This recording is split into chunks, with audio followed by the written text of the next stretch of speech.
புன்னகை தேவனின் மாளிகை ஆயிரம் தெய்வங்கள் ஏற்றும் ஆடலும் ஆடலும் ஊடலும் கூடலும் காதலும் சரித்திரமாகும் மனம் என்றும் வசமே கொஞ்சம் பூந்தமிழே எழில் கொஞ்சம் பொன்மையிலே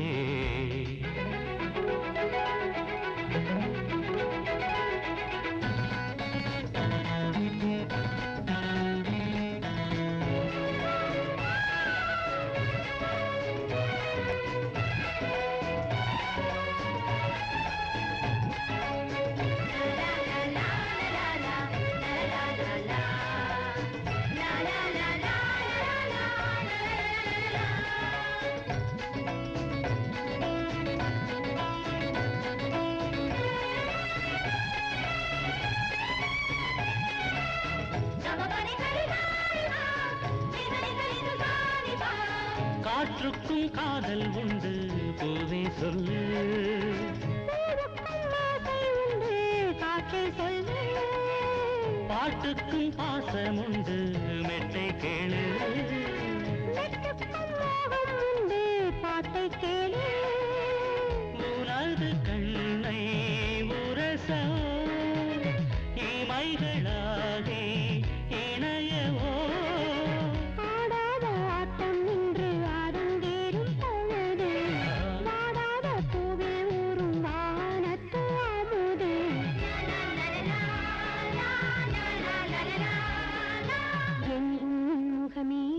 மனம் என்றும் வசமே கொஞ்சம் பூந்தமிழே எழில் கொஞ்சம் பொன்மையிலே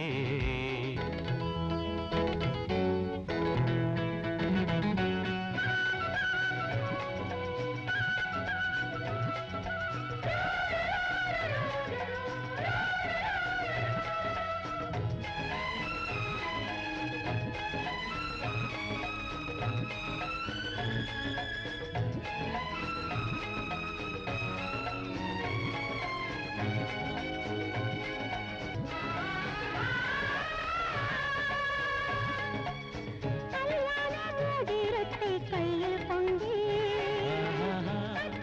நெஞ்சுக்குள்ளே கேட்டுக் கொண்டு மஞ்சம் போடும் பூவை சொந்தம் என்று பூஜைக்கு நேரம் சொல்ல வேண்டுகின்றே பார்வை சொல்லும்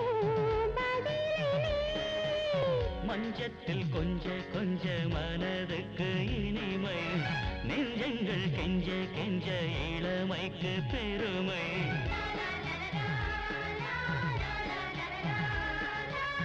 முகமே மனம் என்றும் வசமே கொஞ்சம் பூந்தமிழே எழில் கொஞ்சம் பொன்மையிலே தேவன் கோவில் பூவும் பூவில் நாளும் உன் புகழ் பாடும் தேவியின் புன்னகை தேவனின் மாளிகை ஆயிரம் தெய்வங்கள் ஏற்றும் ஆடலும் ஆடலும் ஊடலும் கூடலும் காதலும் சரித்திரமாகும் மனம் என்றும் வசமே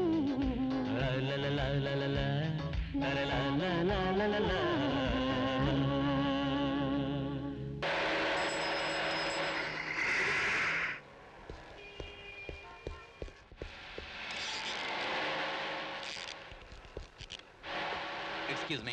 எஸ். உங்க கடையில் ஆபாச கேசட் விற்கிறதா எங்களுக்கு தகவல் வந்திருக்கு. எல்லா கேசட்டையும் செக்அப் பண்ணோம். அப்படிப்பட்ட கேசட்லாம் எதுவும் இல்லை சார். யாரோ வேண்டாதவங்க ராங் மெசேஜ் கொடுத்துருக்காங்க.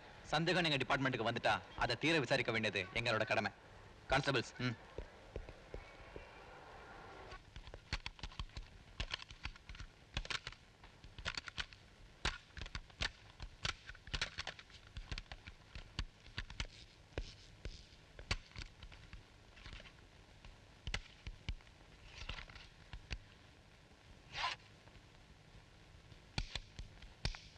தவறு என்பது தவறி செய்வது தப்பு என்பது தெரிந்து வேற போடுங்க.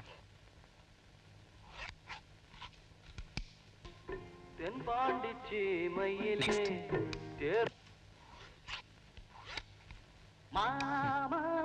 சேஞ்ச்.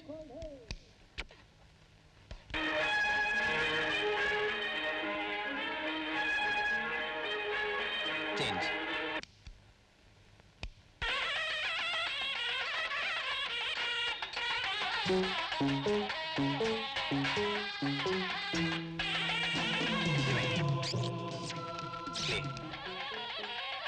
Rewind. Play. Stop. அதை எடுங்க. இந்த கேசட்டை எங்க எப்போ எடுத்தீங்க உங்களுக்கு ஞாபகம் இருக்கா? சார் திருவானூர் பக்கத்துல ஒரு மாப்பிள்ளை அழைப்பு சார். ஆகஸ்ட் 8ஆம் தேதி. தேதி கூட இதுல பதிவாயிருக்கு சார். நாளைக்கு பார்ட்டிக்கு கேசட்டை கொடுக்கணும் சார். ஒரு கேஸ் விஷயமா அந்த மாப்பிள்ளை ஊர்ல தான் ரெஃபர் பண்ண வேண்டியிருக்கு. ஒரு மர்டர் கேஸ்க்கு அது ரொம்ப உதவியா இருக்கும். கான்ஸ்டபிள்ஸ் நீங்க மத்த கேசட்டை செக் பண்ணிட்டு வாங்க.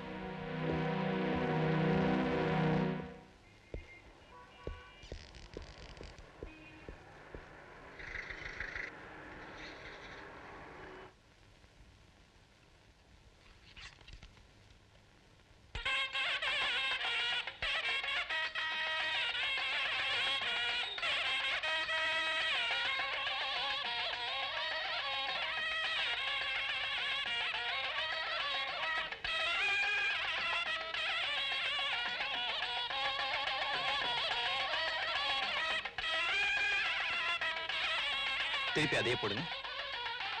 அந்த காரை தான்.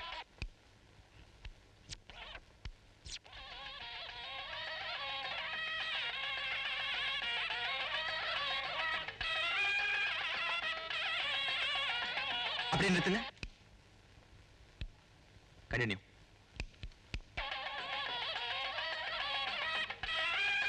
Please.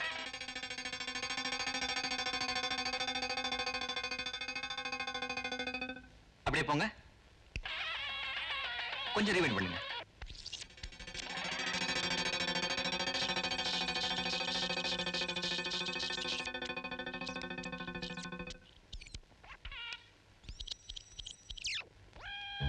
Stop stop.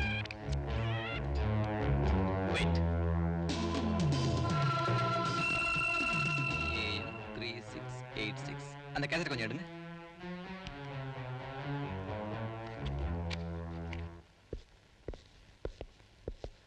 Sir, August 8ஆம் தேதி பிரியா அவ காதலனோட போனப்போ அவங்களுக்கே தெரியாம இந்த கல்யாண வீடியோ கேசட்ல பதிவாயிருக்கு. ஆனா பக்கத்துல இருந்தவன் தான் சரியா வேலை. கார் நம்பர் மட்டும் CAM 3686 நல்லா தெரிஞ்சது. கார் ஓனரை கண்டுபிடிச்சா குற்றவாளியை ஈஸியா கண்டுபிடிச்சிடலாம். ஓகே, இமிடியேட்டா கண்ட்ரோல் ரூமுக்கு ஃபோன் பண்ணி விசாரிச்சு பாருங்க. Yes sir. Hello, control room, inspector Nasser பேசுறேன். CAM 3686 அம்பாசிடர் யார்தான் கண்டுபிடிச்சு இன்ஃபார்ம் பண்ணுங்க. Okay sir. CAM 3686 நம்பர் அந்த கார்டு இல்ல, அது ஒரு லாயரோட நம்பர்னு தகவல் வந்திருக்கு. சோ அவன் வண்டி எடுத்துட்டு வரும்போதே கொலை பண்ணணுங்கிற மோட்டிவோட நம்பர் பிளேட்டை மாத்தி கொண்டு வந்திருக்கான். இந்த கேஸ்ல கொலைகாரன் புத்திசாலித்தனமா டிபார்ட்மெண்ட்டுக்கே சவால் விட்டுருக்கான். தப்பு செஞ்சவன் யாரும் சட்டத்துல இருந்து தப்பிக்கவே முடியாது. I'll see you later. Okay sir.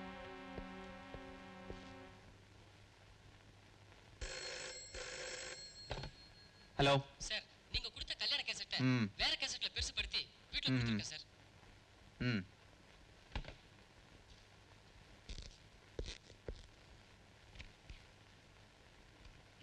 அந்த கேசட்ல இருக்கிறத பெருசுபடுத்திருக்கோம். சீக்கிரம் போடுங்க.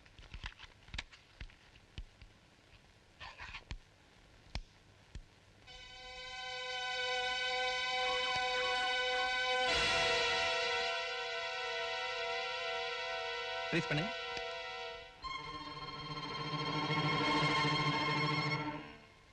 அந்த கேசட் கொடுங்க. சார், கார் நம்பர் பிளேட்டை மாத்தி நம்ம டிபார்ட்மெண்ட்டை ஏமாத்திட்டான். ஆனா நம்ம டிபார்ட்மெண்ட் புத்திசாலிங்கிறத நான் நிரூபிச்சிட்டேன்.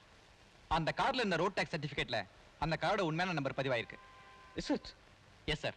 அதை வச்சு நாம ஈஸியா குற்றவாளியை கண்டுபிடிச்சிடலாம். Well done, Mr. Nasser. Carry on. Thank you sir.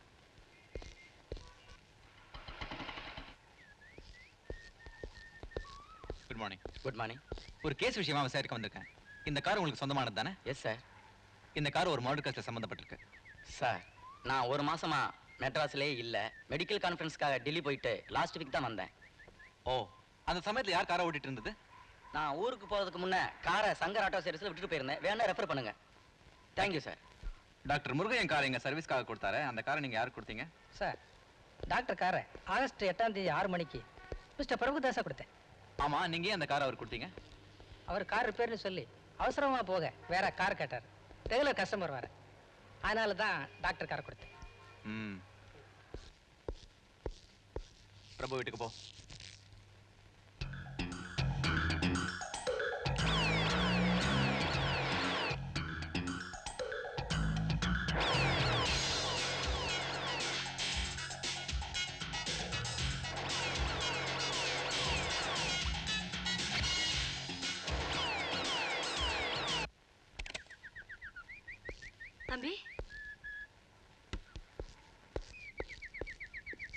இப்பதான் உங்களை பழைய பிரபுவா பாக்குறேன்.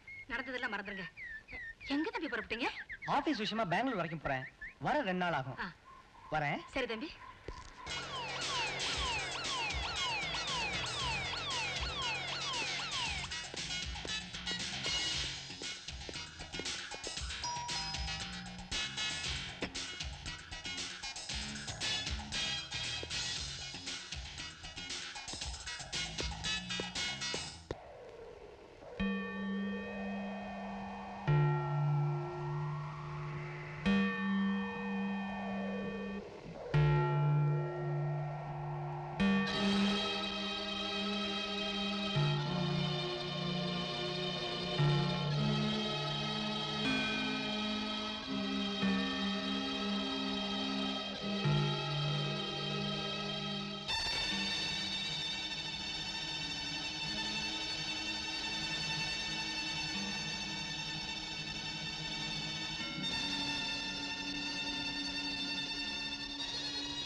என்ன ஆஷா அப்படி பாக்குற?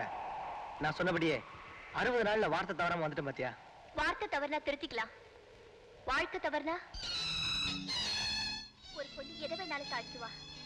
ஆனா தன் காதலை இன்னொருத்தி கணவன் ஆகிறதையோ தன் கணவன் வேறொருத்தி காதல் ஆகிறதையோ எந்த பொண்ணு தாங்கிக்கவே மாட்டா. ஆஷா நீ போடுற புதிரே புரிய மாட்டேங்குதே. புதிரா வந்திருக்கிற உங்களுக்கே அது புரியலன்னா எப்படி? நீங்க ஏன் 60 நாள் டைம் சொன்னீங்கன்னு இப்பதான் எனக்கு புரியுது.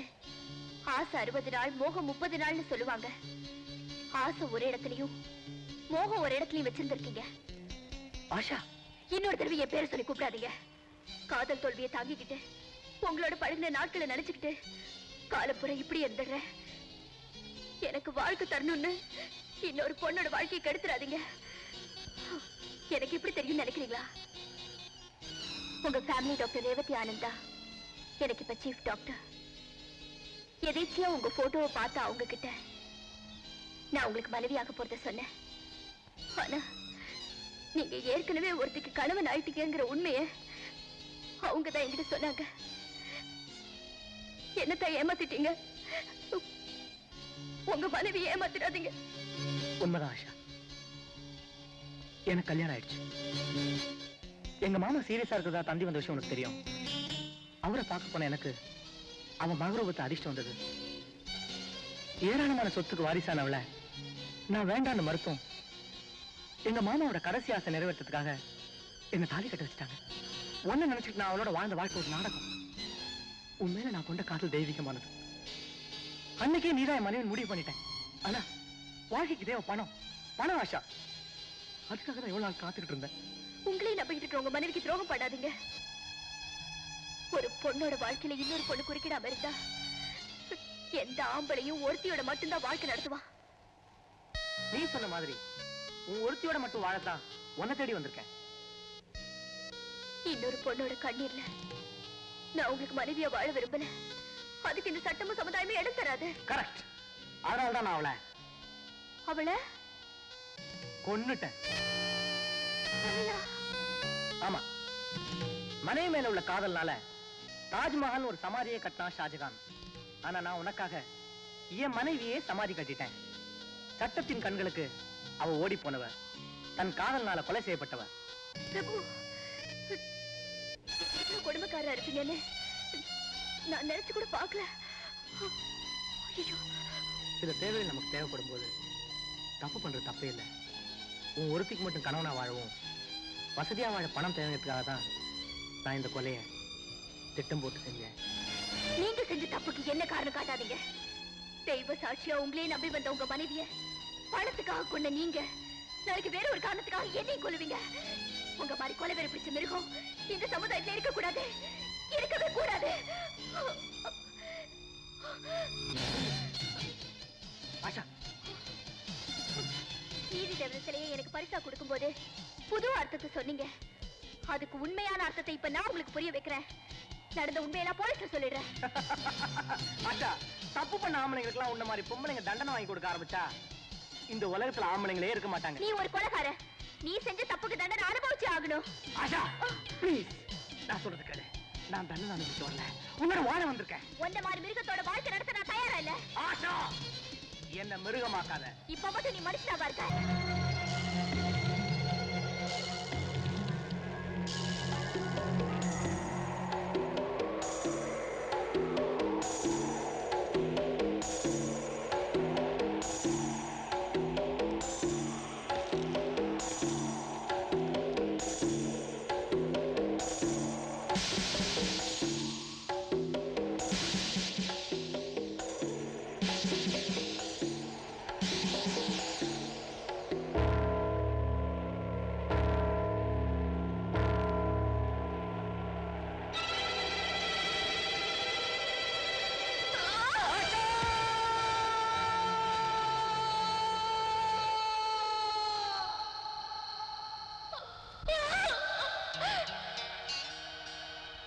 ஆயிரம் குற்றவாளிங்க தப்பிக்கலாம், ஆனா ஒரு நிரபராதி தண்டிக்கப்படக்கூடாது.